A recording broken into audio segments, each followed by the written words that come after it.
The alarm blared through the cramped cockpit of the Stellar Wanderer as Marcus Reed jolted awake, his coffee mug clattering to the floor. The salvage ship sensors had picked up something unusual in the debris field, something that definitely didn't belong among the twisted hulks of ancient cargo vessels. "Nova, give me a reading," Marcus called out to his ship's AI, running his fingers through his disheveled dark hair. The holographic display flickered to life, casting a blue glow across his weather-worn features. "Unknown vessel detected, Captain," Nova responded, her voice carrying its usual hint of dry humor. "Design appears to be Etherian in origin. Definitely not something we usually find in this sector of space." Marcus leaned forward, his brown eyes narrowing as he studied the readings. The Etherians were practically legends, an advanced civilization that had achieved interstellar travel centuries before humans had even reached their own moon. They rarely ventured into this part of space, considering it beneath their notice. Finding one of their vessels here was like finding a diamond in a garbage dump. "Life signs?" he asked, already reaching for the controls. 1. Faint but stable. "The pod's life support systems are failing." Marcus cursed under his breath. He was a salvage pilot, not a rescue worker. His job was to find valuable scrap in the vast debris fields left behind by centuries of space travel and sell it to the highest bidder. Getting involved with the Etherians could mean trouble, the kind of trouble that got people killed. But he couldn't just leave someone to die. "Plot an intercept course," he ordered, firing up the engines. The Stellar Wanderer responded smoothly, gliding through the debris field with practiced ease. As they drew closer, Marcus could see the pod clearly through the viewscreen, its sleek, silvery surface unmarred despite whatever incident had left it stranded here. The docking procedure was delicate, but Marcus had years of experience maneuvering among debris. With a soft clank, the magnetic locks engaged, securing the pod to his ship. He grabbed his emergency kit and headed for the airlock, his boots echoing against the metal floor. "I feel compelled to remind you that unauthorized salvage of Etherian technology is a violation of at least 12 different treaties," Nova chimed in. "This isn't salvage, it's a rescue," Marcus replied, checking the seal on his pressure suit. "There's a difference. I'm sure that distinction will matter greatly to the Etherian Imperial fleet." The pod's hatch opened with a soft hiss of equalizing pressure, revealing its lone occupant. Marcus froze, his breath catching in his throat. The woman before him was clearly Etherian, her silvery skin and luminescent markings were unmistakable. But it was her bearing, even unconscious, that commanded attention. She wore what appeared to be a military uniform, but the fabric and insignias spoke of much higher status. As he reached to check her vital signs, her eyes snapped open. They were a striking violet, and they fixed on him with an intensity that made him step back. She spoke, her voice carrying the musical quality typical of her species, but with an edge of authority that brooked no argument. "You will take me to the Crimson Nebula immediately." Marcus blinked. "Hello to you too. I'm Marcus Reed, the guy who just saved your life. And I don't take orders from mysterious passengers who appear out of nowhere." She sat up smoothly, seemingly unaffected by what must have been hours in the pod. "I am Lyra, first daughter of the Imperial House of Ether. And you, Marcus Reed, have just become involved in something far larger than your simple salvage operation." Before Marcus could respond, Nova's voice cut through the tension. "Captain, we have company. 3 Etherian warships just dropped out of hyperspace. They're on an intercept course." Lyra's expression tightened. "They cannot find me. The fate of the Empire depends on it." Marcus looked between the approaching warships on his scanner and the imperious woman before him. In that moment, he had a choice: play it safe and hand her over, or take a chance on something that would probably get him killed. He made his decision. "Nova, plot a course through the debris field. Let's see if these Imperial ships can handle a little fancy flying." The engines roared to life as Marcus helped Lyra to the cockpit. As they wove through the twisted metal of the debris field, pursued by the sleek warships, he couldn't shake the feeling that his life had just become considerably more complicated.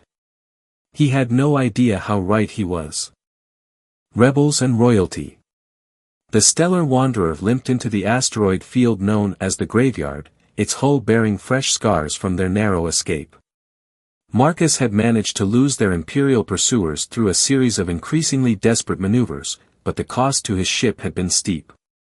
Now, as they drifted between massive rocks that had claimed countless vessels over the centuries, he watched their prisoner, or passenger, he wasn't quite sure which, with wary fascination. Lyra stood at the viewport, her silvery skin reflecting the dim light of distant stars.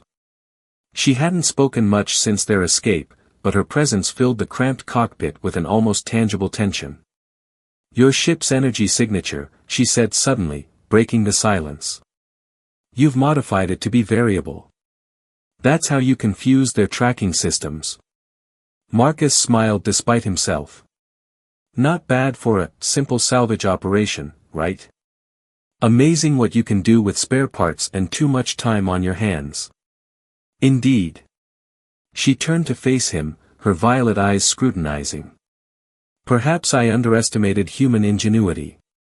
"We get that a lot," Nova chimed in. "Usually right before proving people wrong." Their conversation was interrupted by a proximity alert. A massive asteroid loomed before them, unremarkable among its fellows except for a barely visible seam running along its surface. As they watched, the seam widened, revealing a hidden docking bay. "The sanctuary," Lyra breathed, a mix of relief and apprehension in her voice. Marcus guided the ship into the concealed hangar, which was considerably larger and more sophisticated than its rough exterior suggested. As the outer doors sealed behind them, he could see other vessels docked nearby, a motley collection of ships from various species and systems. "Want to tell me what this place is?" he asked, powering down the engines. "And maybe why a princess of the Etherean Empire knows about a hidden base in the middle of nowhere?" Lyra's expression hardened. "This is where the resistance gathers. Those who oppose what the Empire has become under my father's advisors." Before Marcus could respond, their ship was surrounded by armed figures, a mix of species, including several Etherians whose markings identified them as former military. Their weapons were trained on the stellar wanderer with unwavering precision.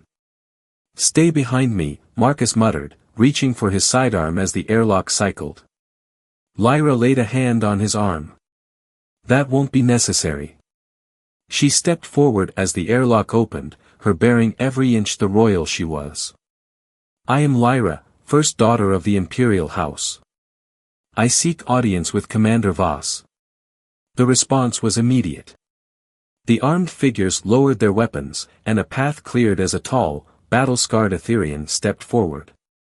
His luminescent markings were faded, suggesting great age, but his movements were fluid and purposeful. "Your Highness," he said, bowing deeply.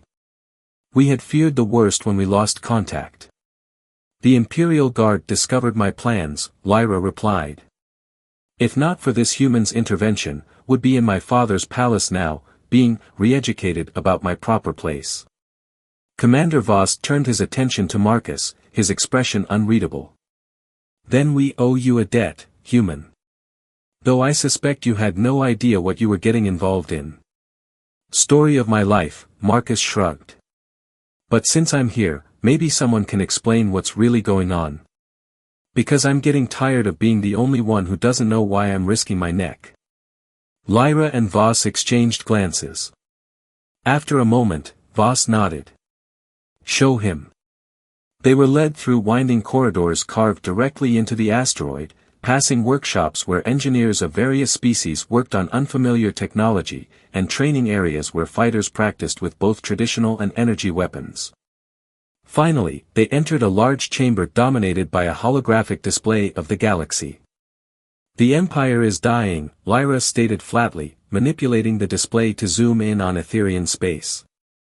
"Not from external threats, but from within. The Council of Advisors, led by Archive Keeper Thane, has been slowly consolidating power for decades.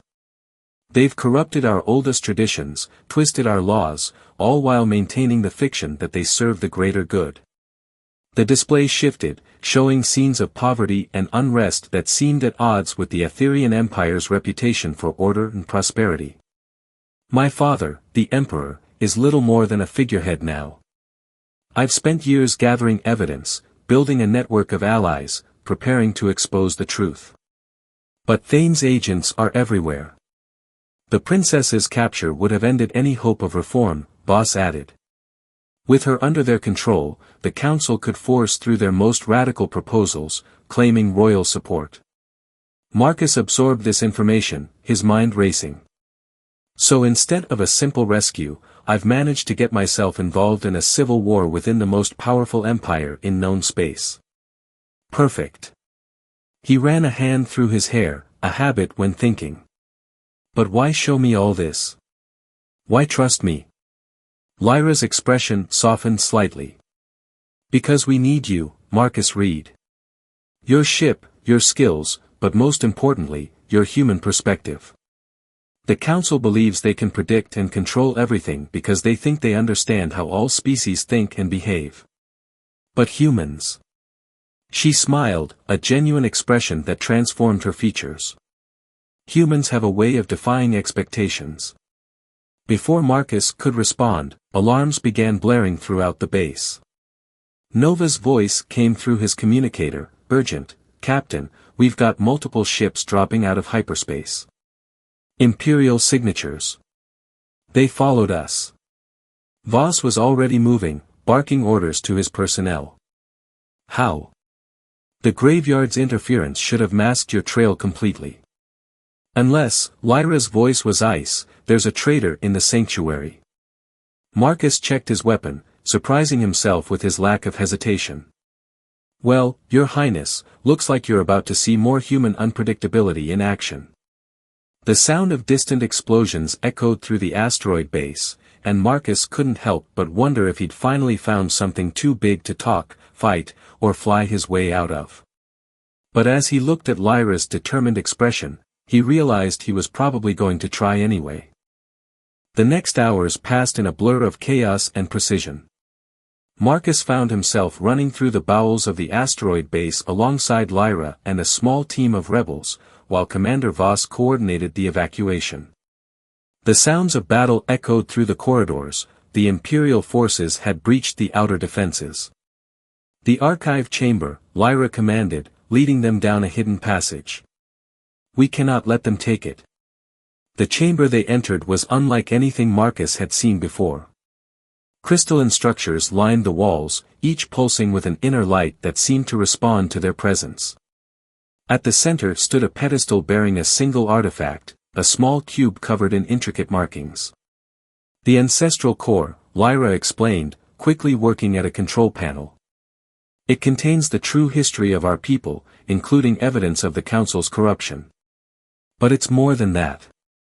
It holds secrets about the relationship between humans and Aetherians that the Council has tried to bury. What kind of secrets? Marcus asked, keeping his weapon trained on the entrance. Before Lyra could answer, Nova's voice crackled through his communicator. Captain, Imperial forces are converging on your position. You have maybe 2 minutes. Download what you need and let's go, Marcus urged. Lyra's hands flew over the controls. It's not that simple. The core can only be accessed by one with royal blood, and the download process cannot be rushed. If we leave now, everything will be lost. The first explosion rocked the chamber, sending crystalline shards flying. Marcus made his decision. How long do you need? 3 minutes. You've got 2. He moved to the entrance, checking his weapon. Nova, remember that modification we discussed?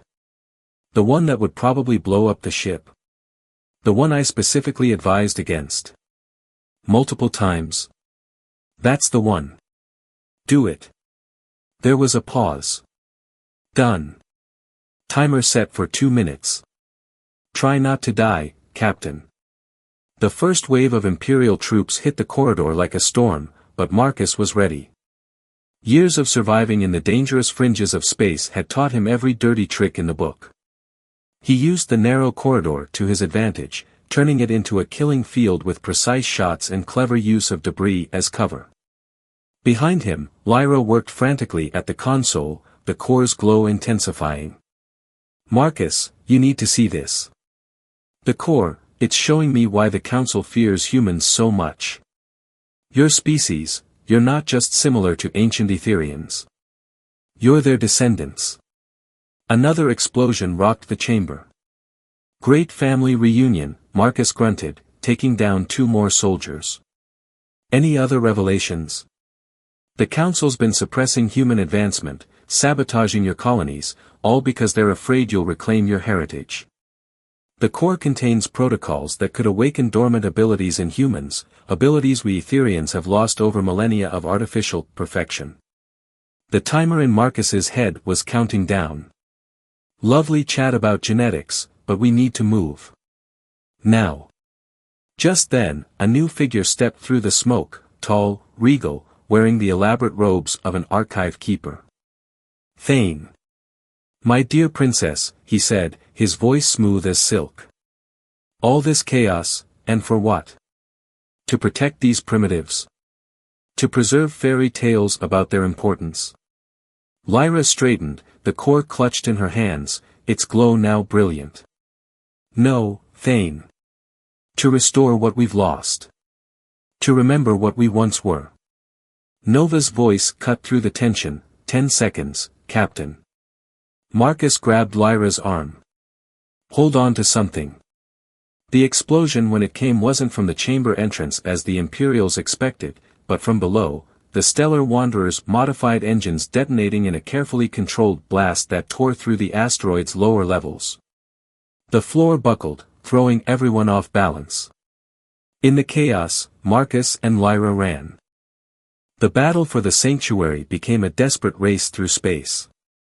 The Stellar Wanderer, damaged but still flying thanks to Nova's precautions, led a ragtag fleet of rebel ships through the asteroid field.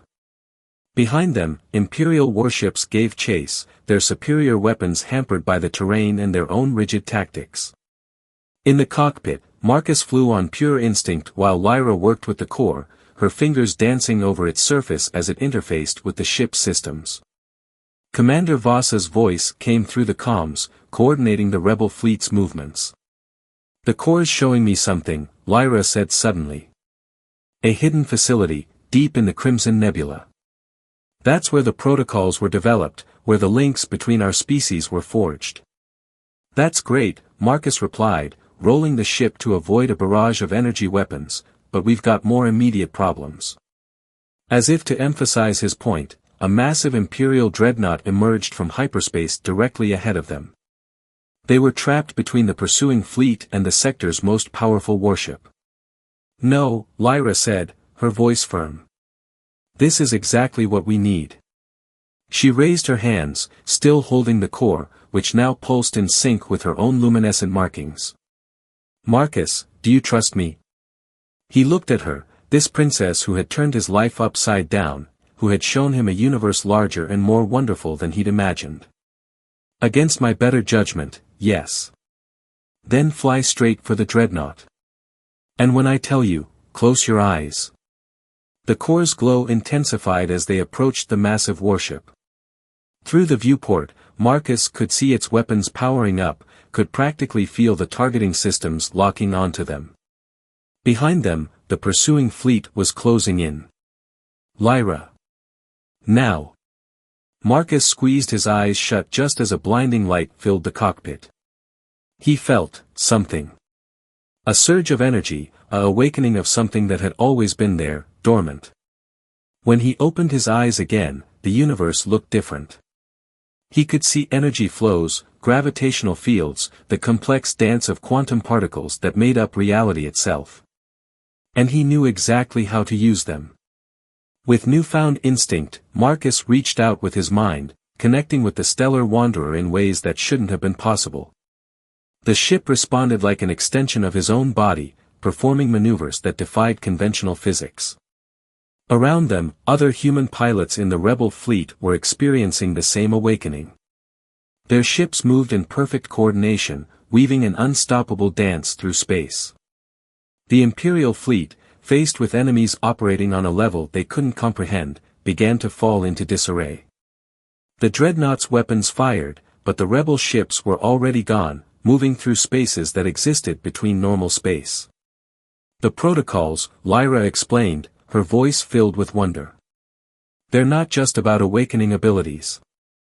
They're about remembering who we all once were, before the divide between our species. The final battle took place in the heart of the Crimson Nebula, where the ancient facility waited. The Imperial fleet, led by a furious Thane, made their last stand. But they were fighting a losing battle against forces they had spent centuries trying to suppress. The combined fleet of humans and rebel Etherians, their powers awakened and united in purpose, broke through the Imperial lines. Marcus and Lyra led the charge, their ship moving like a thing alive through the chaos of battle. In the ancient facility, they found the truth, records of how the Etherian Empire had begun as a coalition of worlds, humans and Etherians working together to explore the universe. But fear and pride had led to division, to the suppression of humanity's potential, to millennia of enforced separation.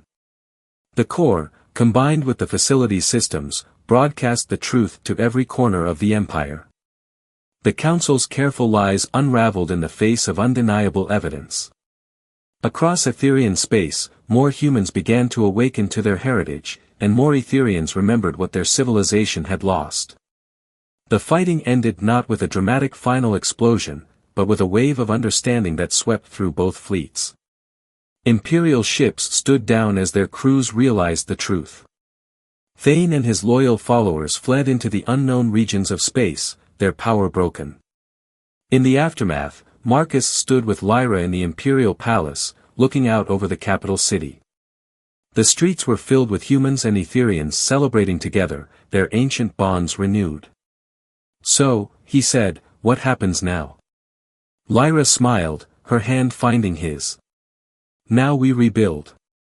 Not an empire of control and fear, but a coalition of equals. The way it was always meant to be. She turned to face him. Will you help? Marcus thought about his life before, the lonely salvage runs, the constant struggle to survive on the fringes. He looked at Lyra, who had shown him a greater destiny not just for himself, but for all humanity. Well, he said with a grin, someone needs to keep you from getting too formal about everything. Nova's voice chimed in from his communicator, does this mean I have to learn diplomatic protocols? Because I draw the line at formal titles. Lyra laughed, a sound like music. I think we've had quite enough of protocols. It's time for something new. Above them, the stars shone with new possibility, as two peoples separated by time and fear began the long journey of remembering how to be one. And somewhere in the vast dance of space and time, ancient voices whispered in approval as their children finally found their way home.